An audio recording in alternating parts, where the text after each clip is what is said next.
Welcome back to Reading Bear. Today, we will take a look at some new poly-rent stories. And if you enjoyed my content, please don't forget to subscribe to my channel and post some bear emojis in the comments. Let's go! The first one is titled, "Try to Scam Me Out of Rent Money?" Have fun paying back 6 times the amount, losing all your friends, and getting exposed for your lies. Obligatory, not sure if this qualifies as pro, but it is definitely a step above petty. The ultimate result did give me immense satisfaction to see this girl try to scam me, fail terribly, and have to face financial, social, and legal consequences. On my university Facebook page, I found a posting for a sublease offer by a girl named Wendy. She was transferring out of the university and needed her room rented out. It was an individual lease, so I wouldn't have to worry about damages in the shared space. I had my own deadbolt and key fob for my door, and the shared bathroom was huge, so I didn't even care if it stayed messy. I met the other roommates, we hit it off, and within a week I had signed the sublease. I learned my lesson from my previous renting situations and made sure to only sign a semester sublease with Wendy. I explained to her that I didn't want to be stuck in another lease and waiting for it to expire if my new roommates and I were not compatible. I also didn't want a lease during the summer when I didn't have plans to live on campus. She was fine with this, as no one else was willing to pay her the full amount of monthly rent. A semester went by, and my roommates were nice, so I didn't think twice about extending my sublease until the end of May. School would be over by May 5th and I already had a new apartment near my internship lined up for June 1st. I told this all to Wendy 4 months in advance, so she would have plenty of time to find someone to move into my room for the summer. Since I signed my lease extension, I had noticed that the quality of living in my complex had tanked to new lows. If you've never lived in a student apartment complex, they're pretty much run like dorms, though they are marginally cheaper and have more privacy with individual rooms. The past few months I noticed that none of the public toilets in the gym or study floors were being cleaned, the security guard would let random drunk people use the facilities inside, none of the lights on a floor of the parking garage worked, there would be alcohol and vomit for days in the hallways, and the trash chutes were constantly jammed and overflowing, causing my entire floor to reek of garbage. We also had frequent plumbing and heating issues. Management seemed to do the bare minimum at their own pace to fix these problems. This would all come back later. So in December, I paid $5,500, plus fees for rent, utilities, service for December to May. Note, I paid for the upcoming semester along with my last month's rent before my initial lease expired. Not smart, but I had cleaned out my entire savings to do this, so I didn't have to worry about late payments, e-check fees, or scrambling to pay rent at the end of each month.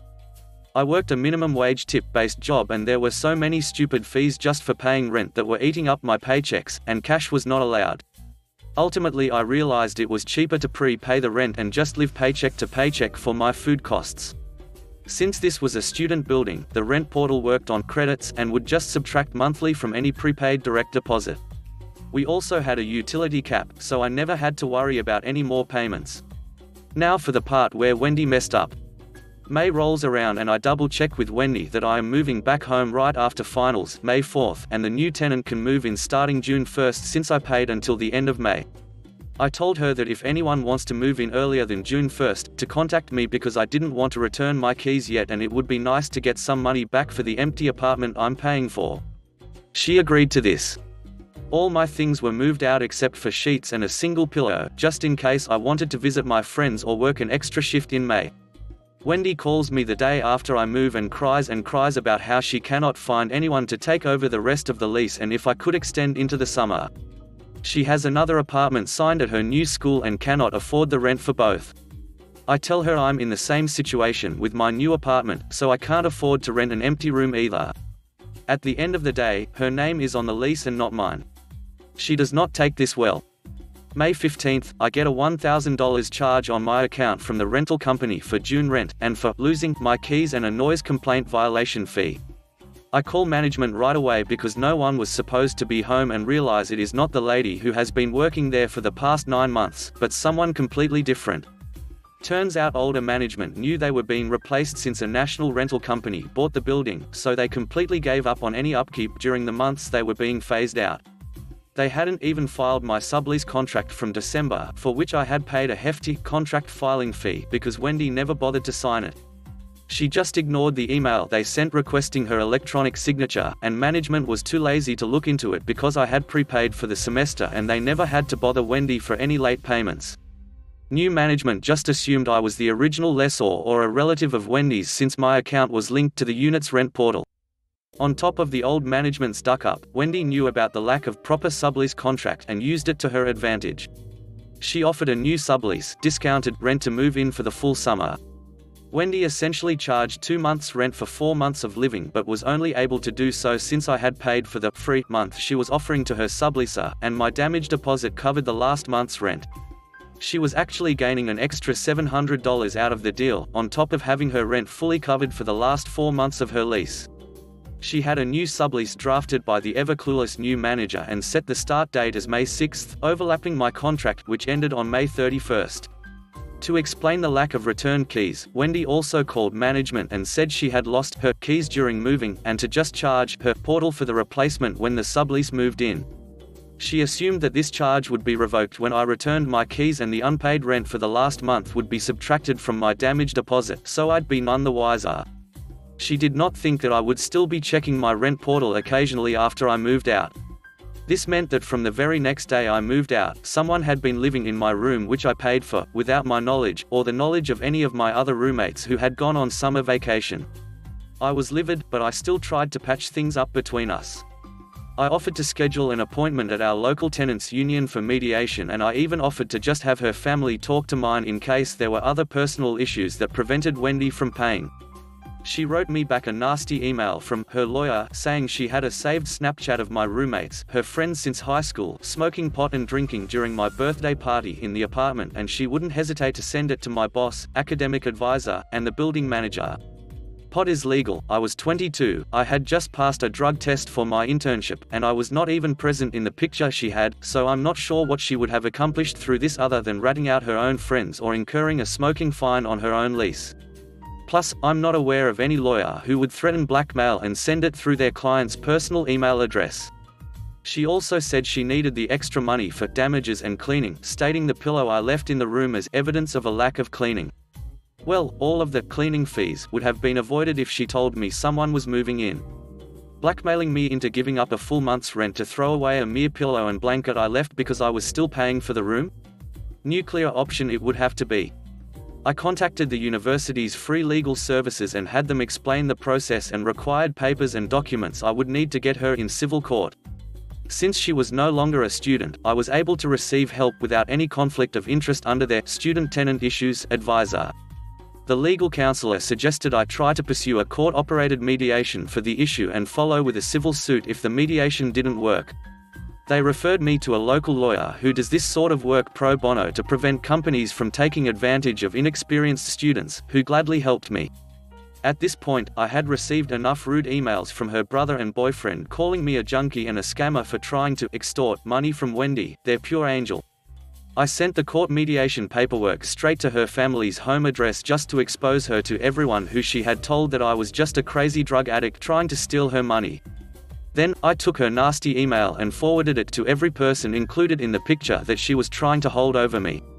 I simply believed they deserved to know that their friend didn't care about any possible fallout they might experience and was using their post image to blackmail someone. Finally, I spoke to the new management about the missing contract I had paid extra money to file. New manager admitted she was too overwhelmed by the massive pile of garbage the building had become to do her due diligence and did have to concede she made a mistake once she saw my saved copy of the lease extension. But she still could not evict the new tenant, since it was my sublease extension that was invalid without Wendy's signature. I had new manager send me the new tenant's contract and forwarded the overlapping leases and the utility overage receipts since January to the accounting, fraud department of the management company and new manager's boss, who was in charge of making sure the transition between management was smooth. I made sure to hammer in the fact that had anything gone wrong since December, I could have been evicted for illegal subletting after the company had accepted payment, just because Wendy didn't feel like signing a contract and no one bothered to follow up on this. Within a day, I had not only received the $700 refund meant for May, but over 7 times more. The company wanted to wash its hands of any liability in this mess they inadvertently helped orchestrate, so they just reverted the direct deposit which included the overlapping month in question. But that payment had been made in December, so I got back 6 months of rent, utilities, deposit, and fees. I essentially got back a semester's worth of rent, plus December. As the original lessor to the unit, Wendy was now liable for all 7 months of payment including the deposit. Since my living situation there could only legally be classified by the building as an unauthorized verbal contract. If Wendy had agreed to mediation at the tenants' union, or even just through local court, we would have only disputed $700 and likely a significant portion of it would have been eaten up through court fees or paying the mediator. I waited for a while after my payout to really make her sweat from the pressure of the court requesting her presence, and the building manager requesting $6,000 in unpaid rent. I knew the building manager was leaving her and her parents voicemails daily about needed to call her back to fix this situation before it got worse, but they were all avoiding calls at this point. Eventually, her family had to hire a real lawyer to get back to me about revisiting an out-of-court mediation. Finally, I sent her a saccharine email explaining that I was willing to cancel the upcoming mediation request at the local courthouse, but only because I got back what I wanted and more. I told her that if she, her family, her pretend lawyer or her real lawyer wanted to call me and settle my rent, I would be happy to pay for the time I lived there and she could handle the rest on her own like she should have done in the first place. I think her family was too embarrassed to even ask for rent from December to May and couldn't deny their daughter had been lying this whole time, especially since they had to pay for a lawyer on top of everything else to clean up her mess. They never requested that I pay them back at all, and I have not heard or seen her since. None of her friends from my school are friendly with her anymore and their families are not on cordial terms since the email I forwarded to her friends spread like wildfire. I'm not sure about the financial fallout of this on her end. According to the local rumor mill, her upper middle class parents bailed their darling princess out of it and the building absorbed the loss on utilities and fees for its own mistakes, but I'm sure she won't be trying to scam anyone else for a while. The next one is titled, "His story required some research and cash, but was absolutely priceless in the end." I used to go to a public high school where the majority of students were low to middle class Italian origin kids of immigrants, 90% plus. Tough going to say the least. When I was in high school I used to get bullied by a guy called Ronaldo. We had a few scraps, either verbally or fist fights over the years. I was always the type of guy who wouldn't take other people's crap. When I went through puberty and became one of the tallest, largest guys in school, he somehow always managed to give me a hard time.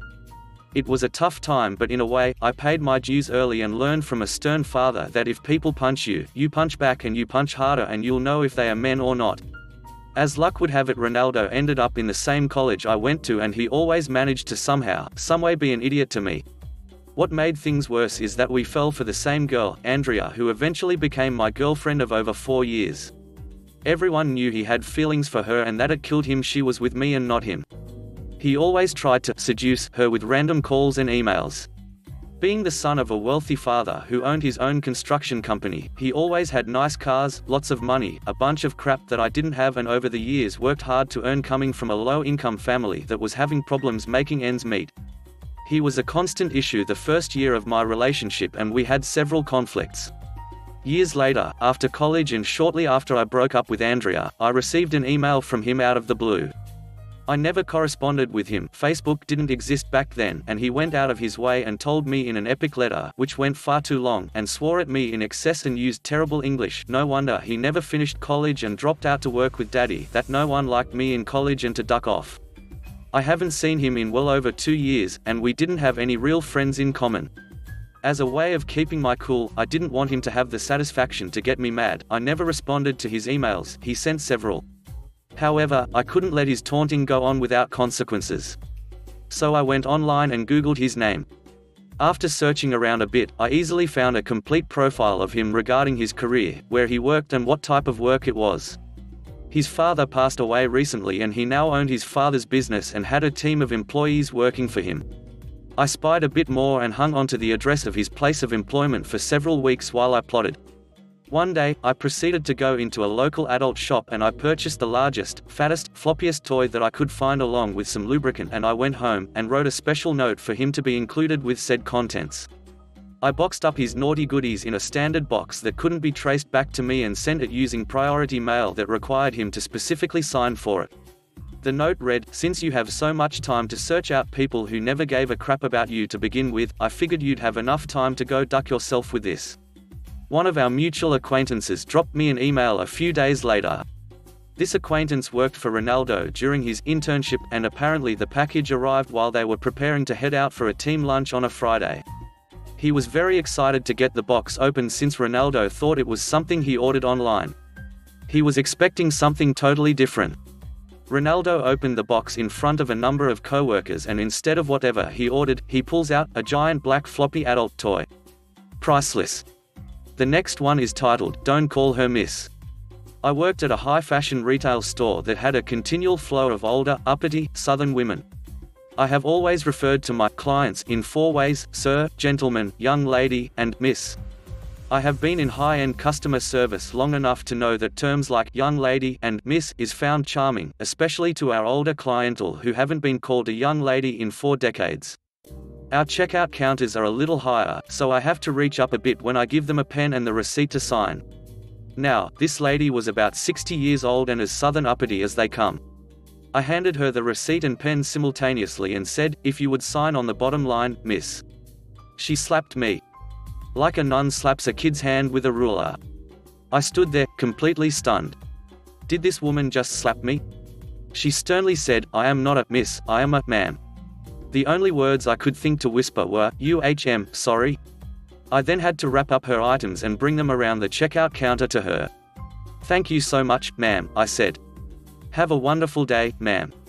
So thankful to be done with that mess and getting over just being slapped in my own store, I saw my manager approaching her. The evil old woman EOW stopped to look at a few things before she left.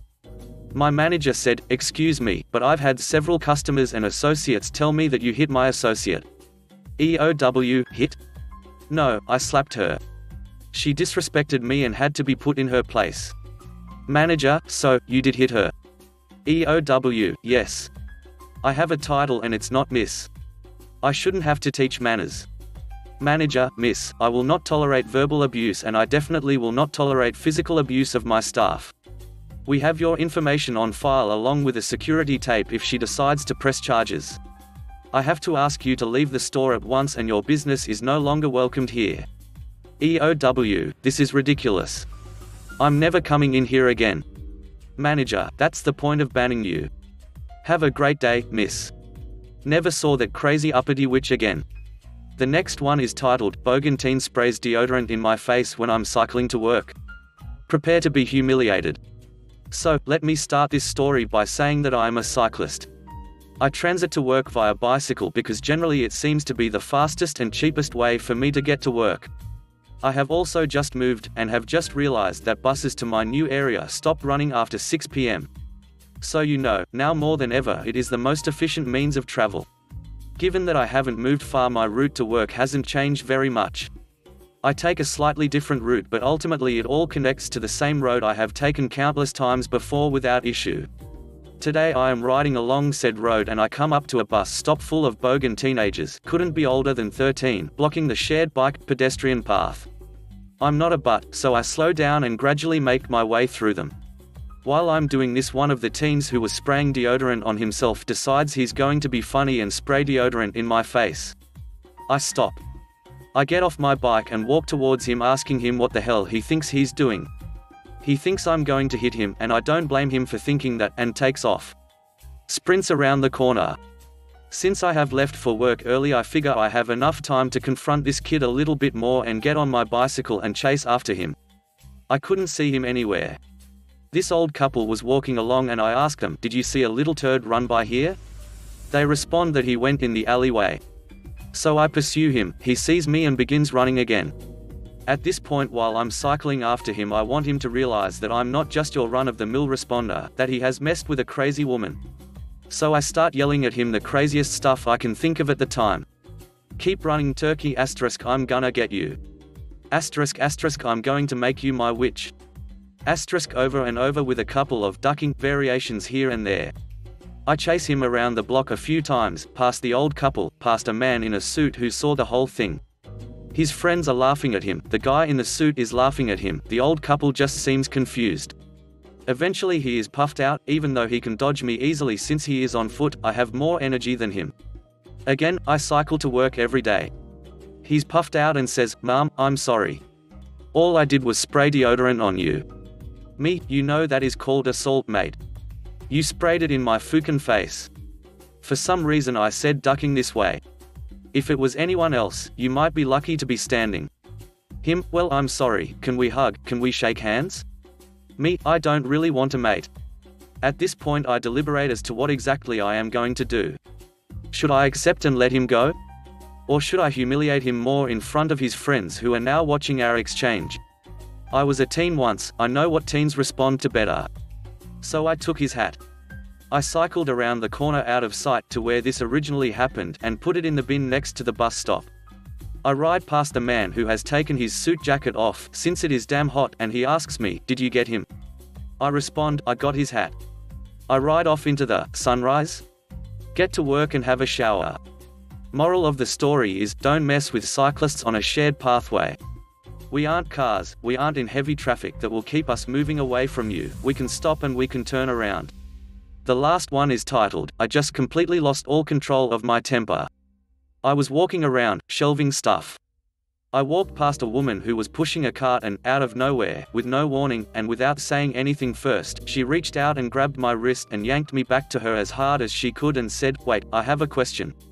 Because of the physical abuse I experienced as a child, I don't handle being manhandled very well at all. I particularly lose my temper when someone does something that makes my body move without my control, such as pulling on my arm or any other body part, pushing me, or shaking me, basically just anything that moves my body without my consent or control. And, well, this woman had grabbed my wrist, which hurt by itself, as she grabbed hard enough to leave a red ring around it, and yanked me backward as I had been walking, which caused my entire body to fly backwards and I almost fell. So, I lost my freaking temper. As soon as she said, "Wait, I have a question," I yanked my wrist out of her hand and I just laid into her. I just completely lost all control of my temper. I screamed at her not to ever grab me or anyone else like that again, to keep her hands to herself, and to ask using her words instead of physically grabbing and pulling someone to her. I didn't just say this, I admit. I screamed it. She just stared at me with her mouth open and was completely silent. I don't think she had thought about what she was doing. She just did it without thinking. My manager came over and told me to go to the break room to calm down. Later on, she called me to her office and gave me a demerit, or whatever they called it when they took points off, I can't really remember now, and made me explain myself. I told her what the lady did and why I lost my temper over it, and she admitted that she wasn't watching when the woman actually grabbed me and pulled me backward and didn't know she'd done that until I explained, but that she still had to give me some sort of consequence for screaming at a customer. Thanks for listening.